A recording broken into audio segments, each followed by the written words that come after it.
number one. I am super excited to be here. I know y'all probably thinking, what is Sexy Mama's Podcast? Well, let me tell you what Sexy Mama's Podcast is. Sexy Mama's Podcast is about pouring into yourself so that you have something to pour into others. Yes. Right? So, for instance, do you meditate? Do you pray? Absolutely. Okay. She a sexy mama, y'all. That means you could be a sexy mama too. Okay, do you exercise? Yes. See, girl. Not as much as I want to. but I get it in. But you be doing something. I do something. So that's really, really important. Okay. Do you eat right? Most of the time. See, girl, cut down. Y'all. Sexy mama right here. Damn. Okay. She's a sexy mama because she's pouring into herself. Yes. Okay. So, y'all, this is my first guest. I'm super excited. One of my besties. Yeah. Okay, let's show some love on the show because sometimes women don't show enough love. Girl, Oh, hey, y'all, share some love with your fellow sister. I'm not even playing. That's what it's about. Yes. Female positivity up in these streets. Yes. Okay, so Shay. Yes. Coco. Thank you. Absolutely. Thank you for gracing Sexy Mama's Podcast, girl. And can I just say that beat is so hard? Oh, thank you. I love it. I'm thank like, you. You're like, download it. Make you look like roll the dice, like, Right. Okay. Mm-hmm. So I want to get into your story. Okay. Because I feel like you are a sexy mama, and I feel like you have something to share with others. So share your story. Like, let the people know more about you. Now, and then they're gonna see why I invited you on the show. Yes. Okay? I am Los Angeles born and raised. Woo woo. Yeah. I was a single mom at the very young age of 17. I have done a lot of things in work and different industries and everything like that. I relocated to New York in 2021 after the pandemic. I was always like fun and outgoing. You still are. I still am now, but I went through a dark place in my life, and I had to regroup myself here. Right around the time when I met you, I was like... Now, when you say here, you mean where? We're in... I wanted to say that for the people, you know what I'm saying, don't know where we are. Yeah. We're in Atlanta, boo. Yeah. Okay. Yeah. You know, sometimes you gotta jump around, move around to recreate, find yourself. That's what you gotta do. Yes. So, I don't know how deep you want me to go into my story. No, share whatever you want to share because I think that, and I don't want to tell your story for you, but what you went through to get to the other side, I think can help other people. Yeah. So go as deep as you want. Yeah. And we could just, talk about that. But even if you didn't go like all the way to the ground. Yeah, it was dark.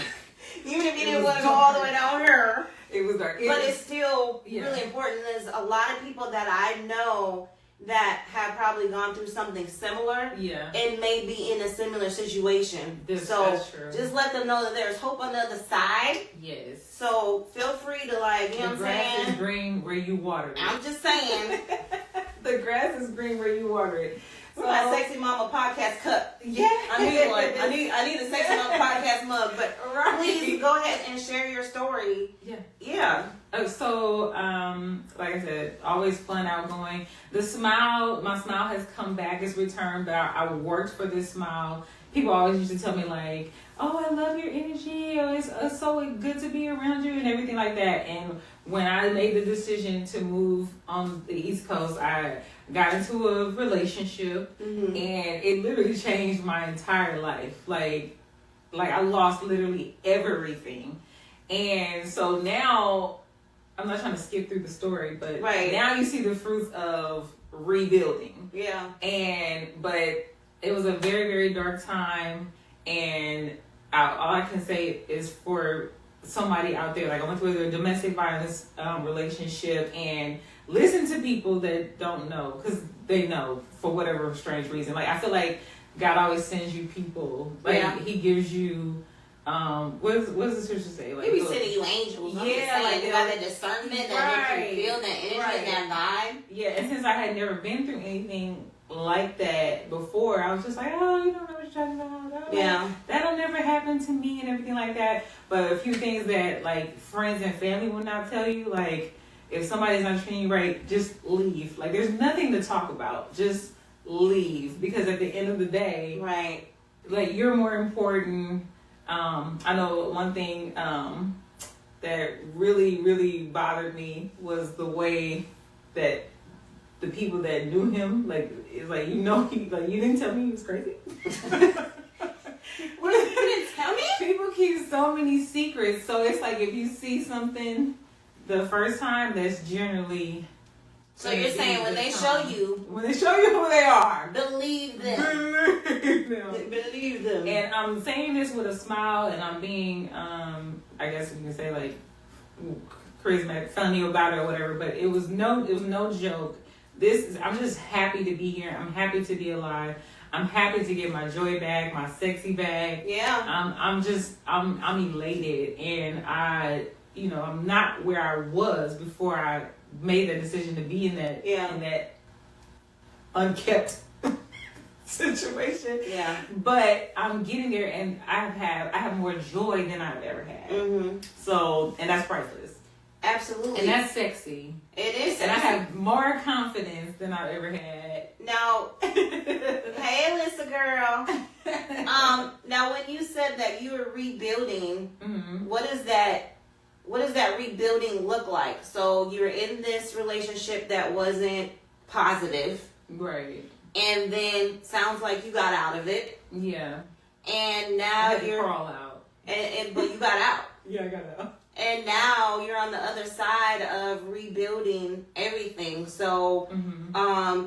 Before the show, we kind of talked about some things about, what you're currently going through. So you're talking about redating and what that looks like, mm-hmm. because, you're in this relationship. So now you're out of this relationship. You're redating. You're trying to find yourself again. You're trying to get that smile again.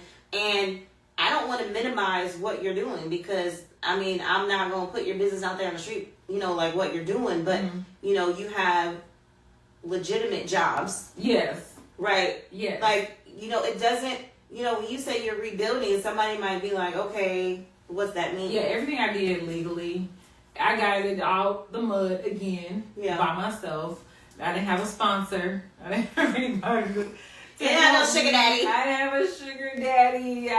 I literally, for the most part, and when I say for the most part, because it's like, men would be trying to approach me all the time and stuff like that. So I'm saying, like, I didn't date anyone like that or seriously or anything like that. I kept to myself, and until I got myself together. I was doing the most. I was doing all type of, but legally, I was doing all type of odd jobs. I was putting in applications for jobs. I wasn't finding like a secure job, like a substantial job. So I was doing everything. I was donating blood. But you know what? But that's real talk, because you weren't the only one there. Yeah. So what does that tell you? Right. There's other people that are in the same boat, and even though sometimes we go through things and we feel embarrassed to go through, look around, because you was not the only one sitting in there. Mm-hmm. That means there's other people that need that extra quick money. Yeah. And they did. At the same time, you're helping somebody else. Right. Like sometimes they don't have enough blood at these donation centers. So, your come up with somebody else's come up. Yeah. Right? Because they needed that. Mm-hmm. So that's really, it's like a win-win for everybody. It's like a full circle situation. It really was. And I think that even leaning on friends, yep. I know I'll be like, Shay. Why? Why are you doing this? Stop. I was like, okay. But that's why they be like, what about your friends? Right. But because most girls are like, okay, I'm gonna go meet this guy so he can do this and this. I just didn't want. You didn't want to feel like you had to like owe somebody something. Right. But that's really important when you're trying to get back on your feet. Exactly. Is that you can have the confidence and the reassurance that you got there, off your own merit. Mm-hmm. You know what I'm saying? Like you literally, when you say you crawled, I literally watched this transition of trying to, get everything back situated and get what you had back. And I think that, is definitely a motivational story and very inspiring to people who have gone through it, because I don't know what the percentage is for domestic abuse relationships. I don't know what those stats are. It's high. But I do feel like it's high. And so to have the courage to do something about it, like, don't minimize that. Yeah. Like, that's big. You know, I still have friends to this day, and when I say domestic abuse, it's not always physical. Right. Sometimes it's mental. Sometimes it's verbal.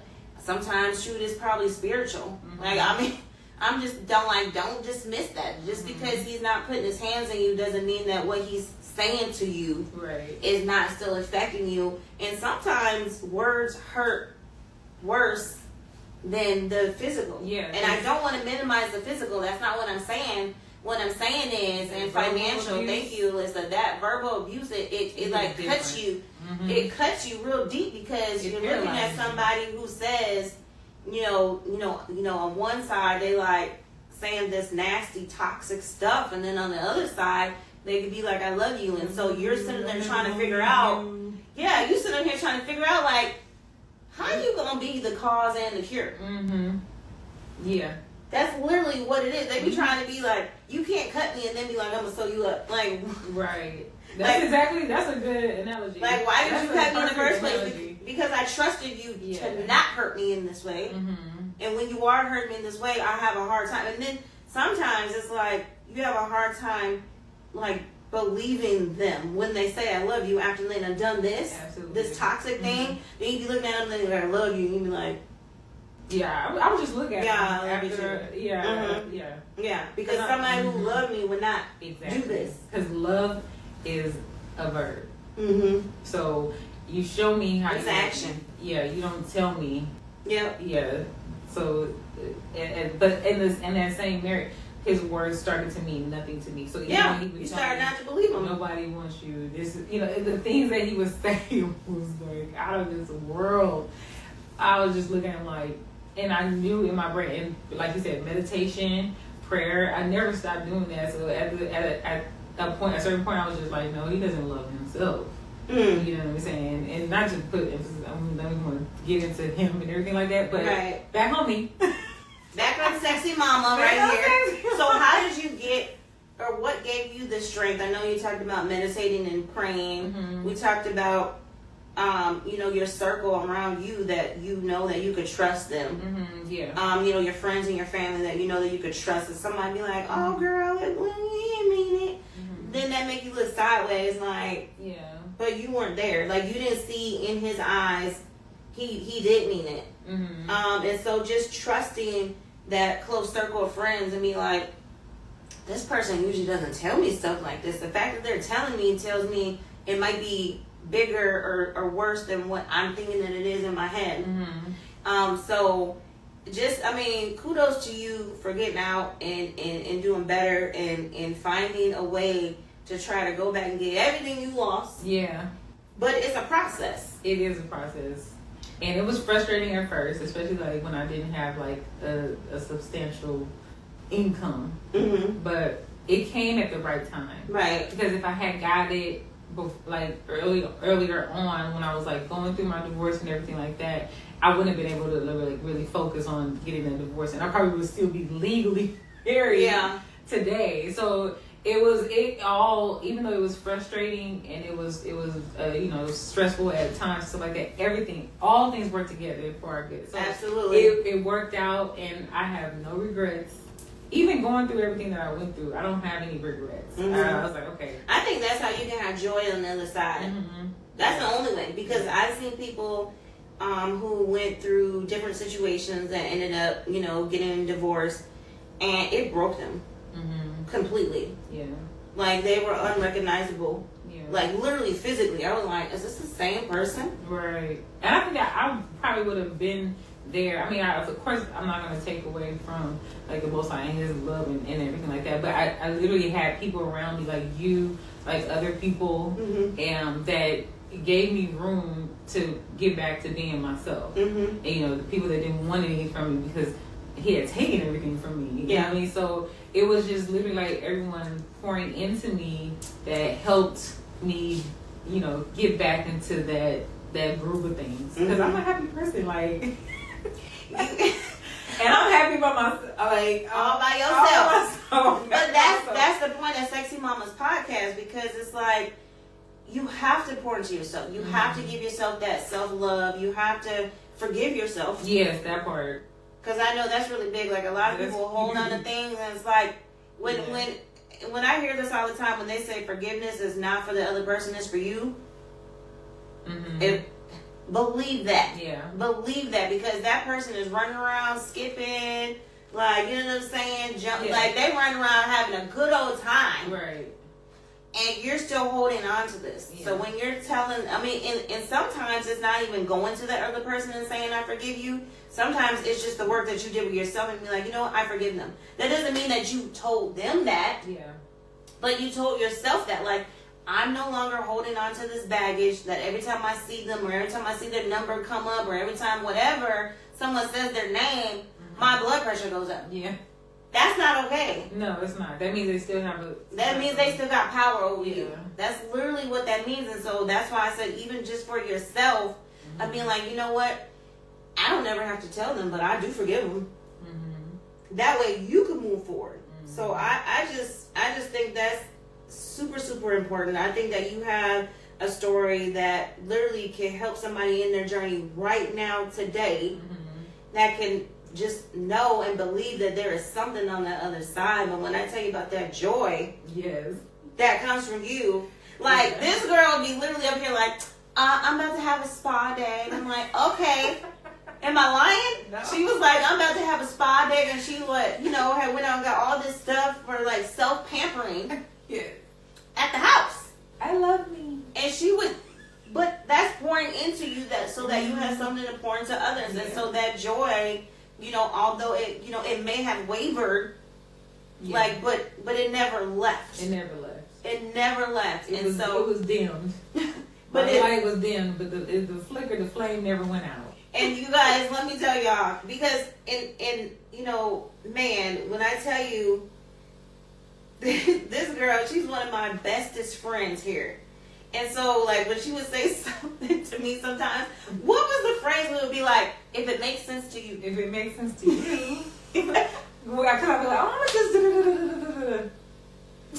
if it makes sense to you. No, this is the kicker. When we said that, and this is literally why you need them good girlfriends. Yeah. Okay, that sisterly love, right? So we had already decided together that if we say that, that means we don't get why you're doing what you're gonna do, but because we're friends, right? But because we're friends, like, I'm on your side. I just don't understand why you're doing what you're doing. And it's kind of like code for, like, are you sure you should be doing that? Right. That's almost what it was, right? It's almost code. So when they be like, she'd be like, girl, I'm about to do it. I'm like, I just sit there for a minute and I'm like, oh man, okay. Well, if it makes sense to you. Sometimes you just gotta figure it out. You gotta figure it out. But being open and receptive to, it's kind of like when people have, like, a safe word. Yes. And then you be like, okay, they're not trying to hurt me. They're not trying to go after me. They're on my side. They want the best for me. That's why, there's this safe word. And that was kind of like a safe word. But now that I'm mentioning a safe word, like, I think it's super important to have a safe word. It is. In everything. Can I just say, when you're under, like, a narcissist or, like, an abuse, any type of abuse, it it causes you to make irrational decisions. So I was still, like, coming out of that too. Yeah. Like, still coming out of like, no, don't do that. That doesn't make any sense. Do not do that. Well, what we said was, if it makes sense to you. But in the back of my mind, I'm like, no. Like, I'm just gonna shut eye. And I'm like, oh my gosh. Well, if it makes sense to you. But, we were able to love on each other like that. And that's why I tell you, like, those relationships is really, really important. I know me and a good friend of mine, I haven't talked to her in a while. She was kind of the one I was talking about, that she went through this divorce and that she was just unrecognizable. And then when she was coming out of it, she, went a whole different direction. I remember if it was really, really important that we just had to get on a call with somebody, with each other, we call it like a code blue or something. Okay. Like we text each other like, girl, code blue, and it's like, okay, whatever I'm doing, I'll be like, pick up the phone. Yep, I'm like, all right, bet. And so, we get so busy. We get so busy, and sometimes we take for granted the people that's in our lives, and don't do that, because when I tell you, you be trying to go out and lean on them and then they ain't there. Yeah. Don't go and do that. So there's literally nothing like having a good girlfriend. Yeah. So Shay, you are absolutely a sexy mama. Thank you. When I tell you that resilience, that she had, just and you have faced a lot of obstacles, and we don't have to, and I'm not going to go into it, but you have faced, it's like you're trying to do this, and then you couldn't, and then you try to do this, and then you couldn't. Yeah, there was a lot of hurdles, and I just say all that to say that, don't let those obstacles stop you. Yeah. And you didn't. And so that's why I'm like, girl, of course you should be the first guest on Sexy Moments podcast. You overcame something that, a lot of people would, have broke from or didn't make it out of. Yeah. Yeah.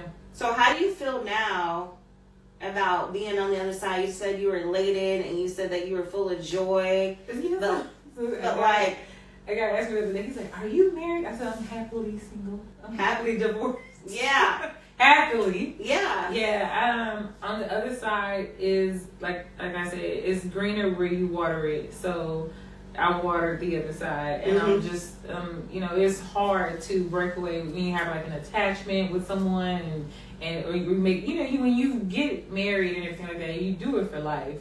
So it was very heartbreaking in two different ways. It was, you get what I'm saying? It was heartbreaking. This is something that I wanted and I can't have it because this person is not showing up for me like I need. Yeah. That's difficult. And then the guilt.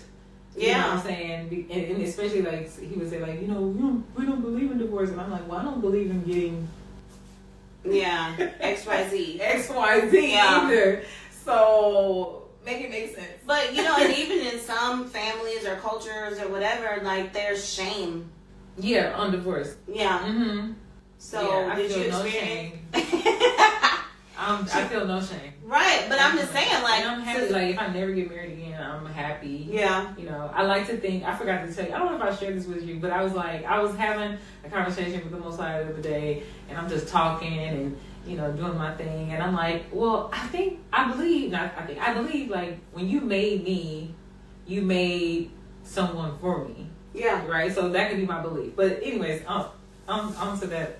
No. So you're not ruling that out. You're just saying if it doesn't happen, I'm fine. You're fine, but you're not ruling it out. So that means that you have left your heart open. You didn't allow that situation to scar you, in such a way that you're never again. Right.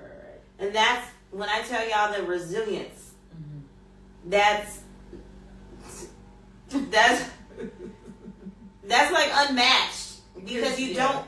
A lot of people, when they get burned one time, they're like, I ain't going in there, it's hot in the kitchen. And it was a lot. It was a lot, It'd be hot if you like it. Yeah. I feel like you're saying a lot without saying a lot. No, but I think that people understand what we're saying, which is, that could turn somebody off from ever doing it again, you know what I'm saying? But to leave yourself open and vulnerable, because when you decide to get into a relationship with somebody, whether it's for marriage or you're dating them, there's some vulnerability there. Yeah. And you have to be open to that. You don't want to bring baggage from one relationship to another because that person didn't do that to you. Exactly. And so they don't deserve that baggage that's put on them. Just like you wouldn't want that from the other side. You'd be like, well, why are you calling me 50 times a day? And he could be like, well, my last girlfriend, wife, whoever cheated on me, so I like to know where you are at all times. That wasn't me. That's not how I do. You know what I'm saying? It's not fair to the other person to bring baggage to the table. We do it sometimes unknowingly, but I'm just saying to be aware. So shout out to you, like I said, for being a sexy mama and for getting, like, just being vulnerable again. Yeah. So, we want to thank you guys so much for tuning in to the first episode of Sexy Mamas Podcast. Sexy Mamas Podcast. I'm your host, Coco Laud. Don't forget to follow me everywhere on social media, Coco Laud, CocoLaud. And if you can't find me underneath Coco Laud, you can find me under Lord Have Mercy. Okay? Do you want to share any of your social media handles? My social, what is my, I don't even know. On Instagram. TikTok. Instagram is Beauty Butter 1, but butter is spelled Butta. So Beauty Butter 1. Beauty Butter. Yeah. And also I have a nail page, so I do nails. I'll show the nails. Yes, I am Shay Brianna. That's the nails. That's the nails. All right, y'all. We about to play Sexy Mama's podcast theme song, but I can't wait to see y'all next time. Don't forget to hit the bell so you know when the next Sexy Mama podcast episode is coming up, y'all. All right. This here for the sexy mamas. You a sexy mama, you lit. Don't let them tell you nothing different. You it. Financially educated, getting rich. Sexy mamas come in all different type of flavors. Tell them take a pic. Sexy Mamas Podcast. Sexy Mamas Podcast.